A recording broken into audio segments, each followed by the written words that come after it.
Jung's most uncanny insight wasn't about anger or fear. It was about a quieter force that governs nearly every human interaction: shame. From childhood, we're trained to move in rhythm with approval and humiliation. Praise becomes oxygen, criticism becomes poison. We learn to seek one and avoid the other at all costs. But Jung discovered individuals for whom this economy had collapsed. Praise and blame no longer dictated their state of mind. They were not arrogant. They were not numb. They were, in a word, unshameable. This film is about how they got there. Jung's patients who displayed this quality weren't detached monks or hardened cynics. They were ordinary men and women who had undergone a profound psychological shift. For them, approval and shame had become signals without authority, pieces of data to be observed rather than verdicts to be obeyed. To everyone else, this was disturbing. In a society where shame regulates behavior, to meet someone untouched by it was to face something almost supernatural, a person immune to the most common form of psychological control. What follows is Jung's most unsettling discovery, that the ones you cannot shame are the ones you cannot govern, and that their path and from exposure to approval through the collapse of shame into sovereignty of attention can be traced. The journey begins with Elena, a conductor who walked into a hall filled with hostility and left with silence at her command. Elena Ruiz was the principal conductor of the Madrid Philharmonic. For most, a position of prestige. For her, a battlefield disguised as a stage. The world of classical music looked sublime from the outside, but inside the gilded theater lived rivalry, egos, and a silent market of approval and humiliation. And no one wanted to see a young woman, daughter of immigrants, holding the main podium. On the night of her debut, the audience wasn't waiting for Beethoven. They were waiting for her collapse. Veteran musicians rehearsed subtle acts of sabotage. Traditional patrons whispered, eager to turn any slip into scandal. The atmosphere was engineered for failure. Elena raised the baton, paused, and when the first violin offered her a mocking glance, she didn't bristle. She didn't overcompensate. She simply breathed one measured pause. Long enough for everyone to realize she wasn't negotiating for authority. She already owned the space. The orchestra fell in line. The audience, expecting to see a stumble, witnessed something else entirely. A calm that refused to be purchased by either praise or contempt. During intermission, critics tried their best. Do you really have the maturity to lead musicians twice your age? Are you afraid this will all be forgotten in a year? Elena smiled. Is maturity measured in years or in clarity? She asked. And when something endures long enough, does it not become tradition? No defense. No attempt to please. Only mirrors held up to the questions. Later, Jung would write, the individual who cannot be steered by shame becomes invisible to the currents of social control. Elena felt the pressure, but refused to hand it her attention. And that refusal was everything. By the end of the night, the orchestra applauded, not just the performance, but the strange experience of following someone who seemed immune to the world's cheapest currency, humiliation. Elena's calm revealed the first of Jung's disturbing insights, the shame mirror, the realization that every attempt to humiliate reveals more about the attacker than the attacked. For Jung, shame was never just an emotion, it was a mirror. Every attempt to shame another person was less a judgment of them and more a confession of the one doing the shaming. He called this the shame mirror, the recognition that humiliation is projection in disguise. The words we use to cut others open are almost always the scars we are hiding ourselves. Jung's notes are filled with cases where this principle revealed itself. One patient, a banker, despised his brother for being reckless and irresponsible. Yet under Jung's questioning, it became clear the banker had suppressed his own impulses, living in suffocating discipline. His fury at his brother's chaos was simply a reflection of the freedom he denied himself. Another case, a woman who constantly mocked her friend's appearance. She claimed it was harmless teasing, but Jung observed how each insult circled back to her own private insecurities. The features she believed made her unlovable. Her words, sharp and relentless, were fragments of her own reflection thrown at others. This was the disturbing clarity. Shame rarely tells you the truth about the person it strikes. It tells you, almost with perfect accuracy, the truth about the one who wields it. And here lies the paradox. If you believe shame's verdict, you collapse into the mirror image someone else is trying to impose on you. But if you recognize the projection, you see it for what it is, their wound, not your worth. Elena's calm during her debut was not numbness, it was this recognition. Each glare from the orchestra, each whispered critique from the crowd was data. She could see the fear beneath the hostility, fear of losing status, fear of irrelevance, fear of tradition slipping away. Their attacks revealed them, not her. To stand in the shame mirror without absorbing it is to step outside the economy of humiliation. And that, Jung insisted, is what makes certain individuals untouchable. Because once you learn that shame is never really about you, but always about the one casting it, a door opens. And through that door lies the second stage of psychological sovereignty. The ability to pause between the world's provocation and your own response. Jung called it the attention gap, the silent interval where power shifts from reaction to choice. Most people experience life as a seamless chain: stimulus, reaction, consequence. An insult lands, anger rises, a reply fires back. There is no space between. Reaction feels automatic, inevitable. But Jung discovered that those who could not be shamed lived differently. Between the world's provocation and their own response, they perceived something unusual, a gap. He called it the attention gap, a psychological interval so brief most people never notice it, yet wide enough to contain the entire possibility of freedom. One of Jung's patients, a diplomat, described it with eerie precision. "When I am attacked," he said, "I see the words approach me as if in slow motion.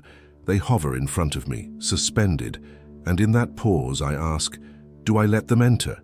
Do I give them weight? Or do I allow them to pass through me untouched?" This description unsettled Jung. For centuries, philosophy and psychology had assumed reactions were reflexes, but here was evidence that reaction could be choice. The gap was not detachment. The diplomat still felt the sting of words, the force of accusations. But inside that fraction of a second, he could decide, absorb, transform, or release. And once chosen, the decision carried no residue. The attack dissolved like smoke in air. Jung recognized that Elena, too, had mastered this. Her pause before the first downbeat wasn't musical ornament, it was sovereignty enacted in real time. The glare of the violinist had reached her, but it hadn't passed through. It had hovered in the gap. And there she decided not to let it define her gesture. The disturbing implication of this discovery was simple. If a gap exists, then reaction is not destiny. And if reaction is not destiny, then most of what we call human nature is merely unexamined habit. Jung began to see shame itself as a function of a collapsed gap. When no space exists, the verdict of others rushes in and fuses with identity. But when the gap opens, even for a breath, the verdict can be held at arm's length, studied, and dismissed. Those who live inside this interval become strange to others. They seem slow to anger, hard to provoke, immune to humiliation. In reality, they are not immune. They are simply choosing in the space where others never realized choice was possible. This, Jung warned, is both gift and danger. For once you discover the attention gap, the old world of automatic responses begins to look unreal. A puppet show where the strings are shame, and most people dance without ever seeing them. And if shame cannot enter without your consent, then something else becomes possible. The construction of inner walls, not to block life, but to decide what is allowed inside. Jung called them boundary fortresses, invisible architectures of the psyche that determine which arrows land and which dissolve in the air. If the attention gap is the doorway to freedom, then the next step is what you build behind it. Jung's most unsettling patients did not simply pause between stimulus and response. They had constructed invisible architectures around their inner world, walls so subtle and selective that insults, judgments, and projections rarely crossed them. He called these structures boundary fortresses. Unlike physical walls, they weren't meant to shut out life, but to decide what entered and what stayed outside. One of Jung's case notes describes a businessman whose colleagues complained they couldn't get under his skin. Praise didn't inflate him, and criticism didn't wound him. "It's not that I ignore people," he told Jung. "I simply decide what belongs to me and what doesn't." From his studies, Jung identified 3 layers to these fortresses. 1. The relevance filter. Information was allowed in only if it served growth or truth. Everything else, gossip, envy, trivial insults, was acknowledged but left outside. 2. The ownership boundary. These individuals could distinguish their emotions from others. When confronted with anger, they didn't mistake it for their own. "That is your fire," one patient explained, "not mine to burn with." 3. The identity anchor. At the core was a solidity of self. Feedback, even sharp criticism, could be heard as data, but it no longer shook the foundation of who they believed themselves to be. The disturbing part wasn't the existence of these fortresses, it was their effect. Jung noticed that people who built them often became magnets for the unstable. Those with porous boundaries, who leaked their emotions everywhere, were drawn to the steady presence of those who could not be swayed.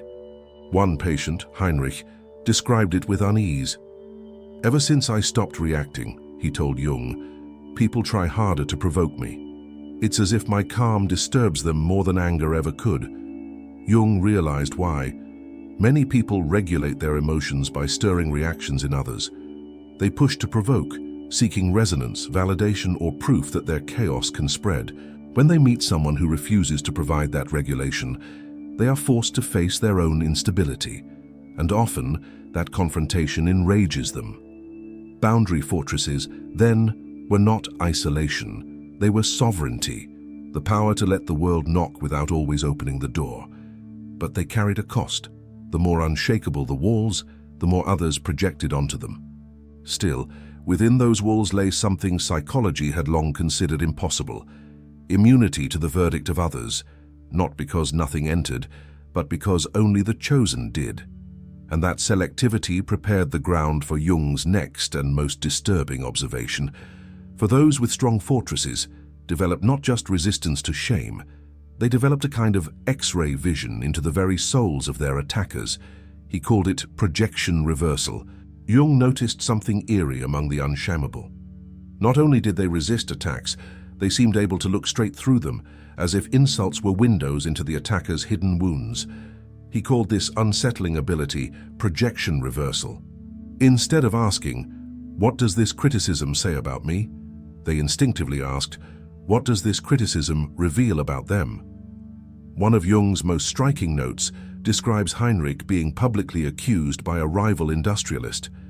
"You are a heartless profiteer," the man shouted, "a parasite who cares nothing for your workers." Most men would have felt fury or shame under such an assault. Heinrich felt curiosity. Later he explained to Jung, "His accusation told me nothing about myself. It told me everything about him. His fear of being seen as unfeeling, his obsession with profit, his guilt toward his own workers. He was confessing, not accusing." Jung saw this pattern repeat endlessly.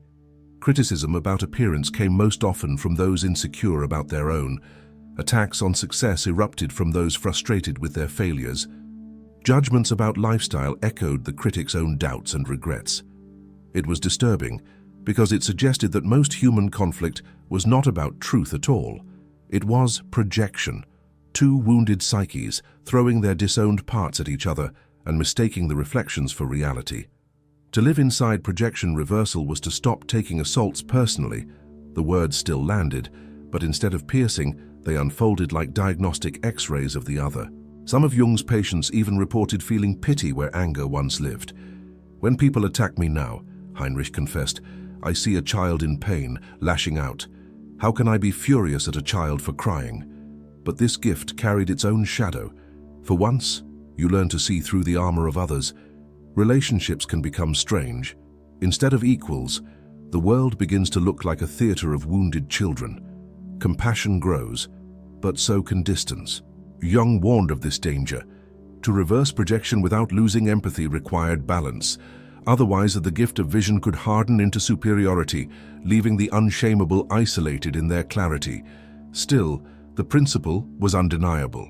When someone attacks you, they are always revealing their own inner battle more than they are describing you. And those who understood this no longer feared humiliation. They mined it, they turned it, they used it, which led to the next stage in Jung's disturbing map of immunity. Not only seeing through attacks, but transforming them into fuel. He called it emotional alchemy. For Jung, the most disturbing cases weren't those who ignored humiliation. It was those who welcomed it. They saw every insult, every slight, every attempt at shame not as poison but as ore, raw material to be refined into strength. He called this transformation emotional alchemy. Heinrich described it to Jung with unsettling clarity. I no longer view difficult people as problems to avoid. I see them as teachers. The more they disturb me, the more valuable they are, because they expose the very places I must grow. This was not masochism. It was mastery.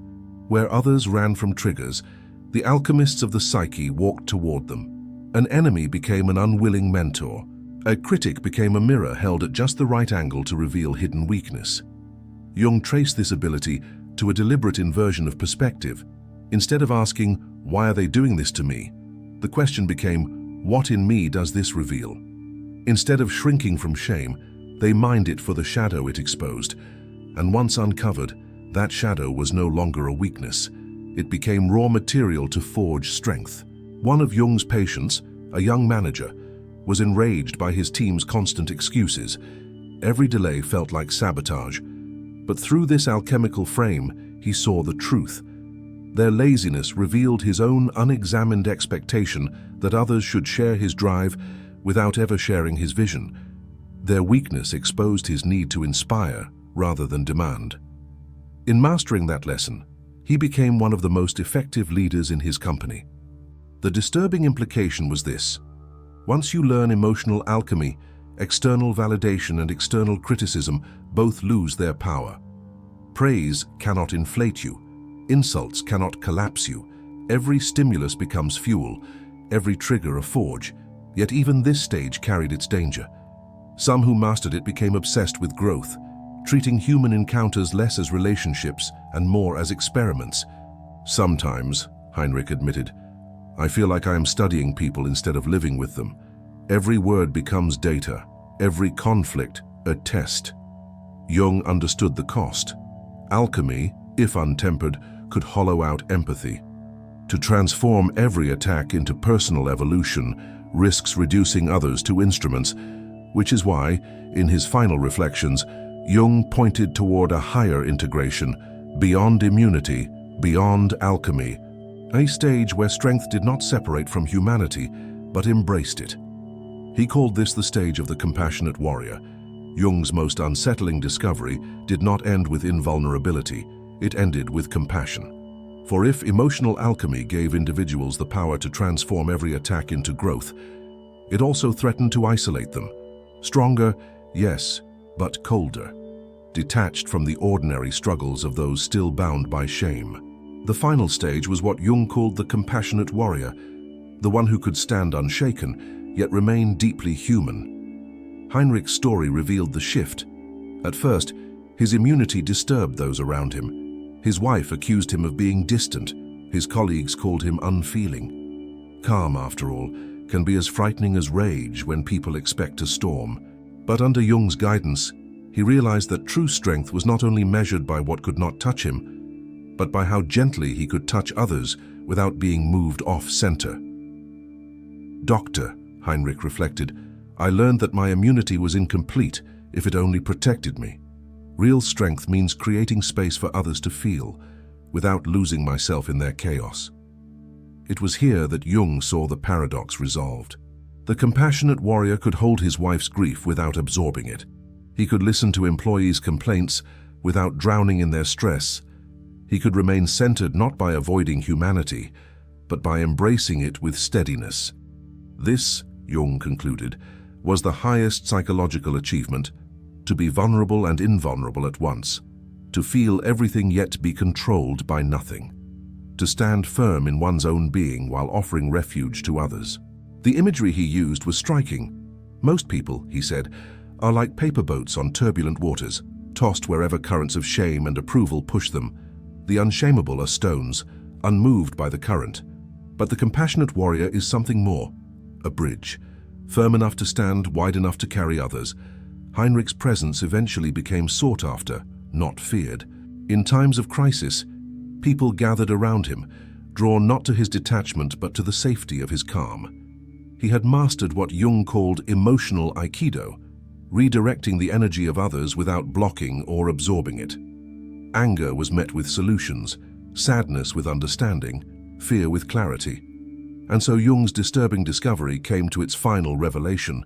Immunity was never the destination, it was the foundation.